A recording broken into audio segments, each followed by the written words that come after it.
Prezidentimiz bir gap aytdilar-da. Endi dedilar, o'zi bu birinchi qaror qilganimizda puli bor yo'g'i 300 milliard edi. Biz sirni ham aytib qo'yaylik. Birinchi taqdimot qildi. Qancha bo'lsa-da 280 milliard edi. 300 ham emas. Keyin prezidentimiz to'xtatdilar-da, keyin topshiriq berdilar. To'xtan dedilar. Bu qilsak bir marta qilsak bir qilganda tuzroq qilaylik dedilar. Bo'lganda dedim, bo'lib qolsin so'q dedilar. Mana ham borganda so'qliklar bilan uchrashganda yuzimiz yorug' bo'lsin, qaytadan qaror qiling dedilar. Mana 2 oy qaytadan qaror qilib 280 milliardlik pul 1 trillion 250 milliardga aylandi. Qarang.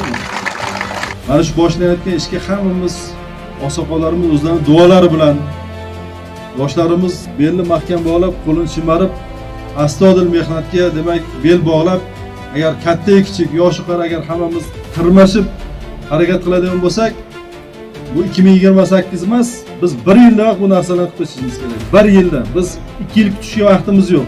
1 yilda hammasini qilishimiz kerak.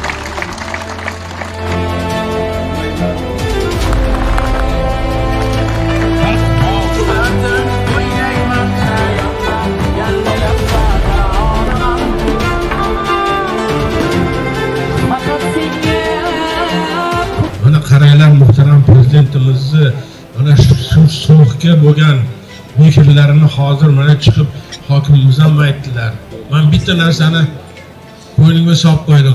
O'sha ishlar bajarilgandan keyin muhtaram prezidentimiz chiqargan qarorlari bo'yicha chiroyli bo'lgandan keyin men albatta O'zbek Milliy akademik otaxon teatrini jamoasini so'qqa olib kelishga va'da beraman.